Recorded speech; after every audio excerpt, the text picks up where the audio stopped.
په مونږ کې دا سنگل ښکارا کول چې ستا دا سنگل ښکاری نو آیا دې سره مونږ کیږي کني کیږي او کچرته کیږي نو په ثواب کې څه کمې راځي کنه راځي یعنی دا مکروه تنزیهی دی او کنه. بسم الله الرحمن الرحیم. معزز سامعین دا یو بل مسله ده ستاسو مخې ته وړاندې کول غواړم. ډیر ملګری په دغه موسم کې تپوس کوي، یقینا د ګرمۍ سخت موسم دی او دا مسله ډیر دغه ملګرو ته پیش راځي په مسجد کې جمع کې هم او دغه رنګ په ګورو کې وسړی ځان لمونځ کوي هغه ته هم ا مسله دا ده چې آیا زمونږ دا سنگل ښکاری نو دې سره مونځ کیږي کني کیږي. نو اولنۍ مسله دا د محترم زموږ د مشران بعضی سخت مزاج وي دي په دین باندې ډېر مین خلک وي نو دا چې یو سړی داسې وویني چې سنگل ښکاري نو هغه ته ډارې کوي چې دا مخ کاره کوه دې سره مونځ نه کیږي.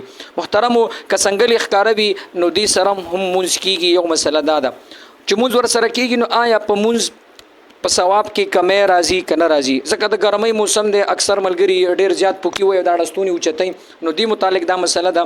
نو محترمو مسله دا ده چې دې سره خو مونځ کیږي خدا مکروه تنزیهی دی. معنا مکروه تنزیهی دی ته وایي چې دا د مونځ د ادب خلاف ته او داسې مکوه په ثواب کې به دې کمې راشي.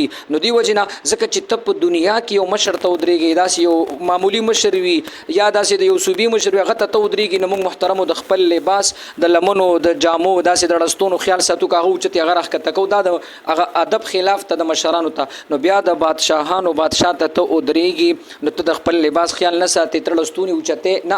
محترمو نو په دې مونځ باندې 15 منټه او 8 منټه لګي نو که په دې کې د مونځ لاستونی راخکته کې نو دا هیڅ مسله نه ده.